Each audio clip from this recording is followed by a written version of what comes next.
નમસ્કાર મિત્રો, આજે આપણે આવી ચૂક્યા છીએ સાબરકાંઠા જિલ્લાના હિંમતનગર તાલુકાના કડોલી મુકામે. કડોલી ગામની નજીક પવિત્ર અને પાવન એવી સાબરમતી નદીના કિનારે પવિત્ર ધામ એવું હનુમાનજી દાદાનું મંદિર અને એની જગ્યા આવેલ છે. તો આજે અમે તમને હનુમાન દાદાનું મંદિર અને એ જગ્યાના દર્શન કરાવીશું અને એની મુલાકાત કરીશું. જય માતાજી.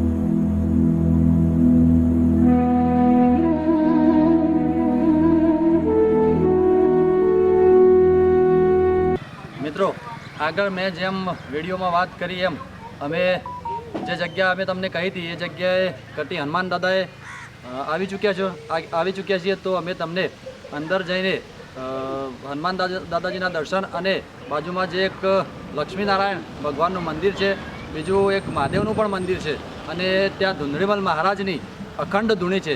તો એ ધૂણીના દર્શન કરાવીશું અને ત્યાંના જે મહંત છે એ મહંત જોડે જઈ આ જગ્યાની પૂરી માહિતી અને આનું શું મહત્ત્વ છે એ બધું જાણીશું. તો આવો સૌ સાથે મળી મંદિર અને હનુમાન દાદાના દર્શન કરીએ અને તેની પૂરી માહિતી લઈએ.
મિત્રો આપણે મંદિર જે પરિસર તમને બતાવ્યું અને જે લોકેશન તમને બતાવ્યું એ મંદિર પરિસરમાં અમે આવી ચૂક્યા છે અને અહીંયા અમે એક આ મંદિરના ટ્રસ્ટી છે એ ટ્રસ્ટી જોડે અત્યારે બેઠા છીએ. તો સાહેબશ્રીને આ મંદિર વિશે, આ જગ્યા વિશે પૂછીશું અને આ મંદિર અને આ જગ્યા વિશે અને આ જે અખંડ ધૂણી છે એ ધૂણીની માહિતી થોડી સાહેબશ્રી જોડે લઈશું. તો સાહેબશ્રીને વિનંતી કરું, સાહેબશ્રી આ જગ્યા, આ મંદિર અને જે અલૌકિક સ્થળ છે એ સ્થળની અમને થોડી માહિતી પૂરી પાડો અને લોકોને પણ ખબર પડે કે અહીંયા આટલી બહુ જોરદાર અને સુંદર અને રળિયામણી જગ્યા છે. તો એવી અમને સારી એવી માહિતી આપશો. તો આ શ્રી લક્ષ્મીનારાયણ મંદિર તથા ચમત્કારિક હનુમાનજી મંદિર એ મુકામ પોસ્ટ કડોલી, તાલુકો હિંમતનગર, જિલ્લો સાબરકાંઠા ના સાબરમતી નદી કિનારે આવેલું છે. નજીકમાં સપ્તેશ્વર મહાદેવ છે. સપ્તેશ્વર મહાદેવથી 1.5 કિલોમીટરના અંતરે આ લક્ષ્મીનારાયણ મંદિર આવેલું છે. હવે આ મંદિર જૂનું પુરાણું, એટલે આશરે 600-700 વર્ષ પહેલાંનું, કે જૂના ઋષિઓ, તો એ વખત અમારી પાસે એ વખત તો આપણા કેમેરાની કે એવી કોઈ સગવડો નથી. એ પહેલાં સાધુઓ થઈ ગયા, જેવા કે દાદુરામ, સરયુદાસ, કલ્યાણદાસ. એ દાદુરામજી મહારાજ એ પણ ચમત્કારિક હતા. અને અહીંયા એક મંડળી આવેલી એ વખત. આ જંગલ હતું એટલે એમને જમવાની વ્યવસ્થા કરવાની હતી. એટલે અહીંયા મંદિરમાં કોઈ સગવડ નહોતી. એટલે એમને મહારાજે કહ્યું કે ભાઈ નદીમાં જાઓ, ગંગા મૈયા સે બોલ દો તો આપકો ઘી દે દેંગે. તો જે ભક્તો ત્યાં ગયા, ત્યાં જઈને બોલ્યા એટલે જે ડબ્બો હતો પાણીથી પડ્યો એનું ઘી બની ગયું. અને ગામમાંથી સીધું સામગ્રી લાવી અને એમને લાડુ કરી અને અહીંયા જમાડ્યા. ત્યાર પછી કલ્યાણદાસજી આવ્યા, સરયુદાસજી આવ્યા અને પછી તપેશ્વરી આવ્યા. આ જે ધૂણી છે ને એ ધૂણી, અખંડ ધૂણીના એ સ્થાપક તપેશ્વરી મહારાજ. એ તપેશ્વરી મહારાજ પણ ચમત્કારિક હતા, સિદ્ધ યોગી સાધ્યો હતો. ત્યાર પછી આ ચમત્કારિક હનુમાનજીનું મંદિર, એ ભગવાનની હનુમાનજીની મૂર્તિ અહીંયા નથી. અહીંથી 1.5-2 કિલોમીટર દૂર એક સુંજિયું કરીને ગામ હતું. એ સુંજિયા ગામના પાદરમાં આ મૂર્તિ હતી. ત્યાંથી એ સાધુ મહારાજ અહીંયા લાયા તો રાત્રે અલોપ થઈ ગઈ અને પાછી એ જગ્યા પર જતી રહી. એટલે વિધિપૂર્વક પછી લાવી અને અહીંયા સ્થાપના કરી. એટલાથી એ ચમત્કારિક હનુમાનજી દાદા ગણાય. ત્યાર પછી સમય જતો રહ્યો અને છેલ્લા 25 વર્ષ પહેલાં આ બબલદાસ એટલે બલરામ બાપજી પ્રસાદીવાળા, એમનું આગમન અહીંયા થયું અને એમને દાદાની આરાધના કરી અને આ મંદિરનો તમામ વિકાસ જે કોઈ થયો એ બલરામજી બાપુના આભારી છે. પછી અંદર જે ચિઠ્ઠીઓ લખાય છે એ બલરામજી મહારાજના ગુરુ ધુંધરીનાથ મહારાજ છે. એટલે બલરામજી મહારાજ પાસે બધા આવ્યું અને બોલે કે ભાઈ મારે આ તકલીફ છે, મારે આ તકલીફ છે. એટલે એમ કે ગુરુ મહારાજને કહી દો તો તમારું કામ થઈ જશે. એટલે ગુરુ મહારાજ અગર ચિઠ્ઠી લખો તો તમારું કામ થઈ જશે. અને આજે પણ તો ચિઠ્ઠીઓ લખાય છે અને દરેક ભક્તોનું કામ પૂર્ણ થાય છે. એટલે મોટામાં મોટા આશીર્વાદ આ મંદિર પર બલરામજી બાપુના છે. આજે પણ દર શનિવારે અહીંયા 1500થી 2000 માણસનો ભંડારો કરવામાં આવે છે અને દરેક જે કોઈ ભક્તો આવે એમને જમાડવામાં આવે છે. સાહેબશ્રી, આ જગ્યાનો પંચાયત કઈ જગ્યા લાગે છે? કડોલી ગ્રામ પંચાયત તાલુકો લાગતો છે હિંમતનગર. તાલુકો હિંમતનગર, જિલ્લો સાબરકાંઠા. જિલ્લો સાબરકાંઠા. મિત્રો, સાહેબશ્રી આપણને બહુ જોરદાર સારી એવી માહિતી આપી આ મંદિર વિશે.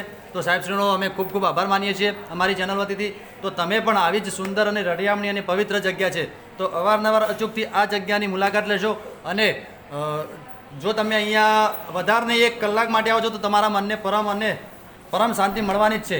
તો તમે અચૂકથી આ જગ્યાની અવશ્ય મુલાકાત લેશો એવી અમારી નમ્ર વિનંતી છે. જય માતાજી.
આજે આપણે જે કટી મુકામે હનુમાન દાદાજીના દર્શન કર્યા એ પવિત્ર અને સુંદર સ્થાન સાબરમતી નદીના કિનારે આવેલ છે. તો આ જગ્યા પવિત્ર અને સુંદર જગ્યા છે. આ જગ્યા બહુ જ વિશાળ અને અલૌકિક સ્થાન ઉપર આવેલ છે. તો તમે પણ અવારનવાર અચૂકથી આ જગ્યાની મુલાકાત લેતા રહેશો અને આ જગ્યા ઉપર પવિત્ર એવા હનુમાનજી દાદાના મંદિરના દર્શનનો અવશ્ય લાભ લેશો. તો તમને અમારું કામ ગમે તો અમારી ચેનલને લાઇક, શેર અને સબસ્ક્રાઈબ કરતા રહેજો. જય માતાજી.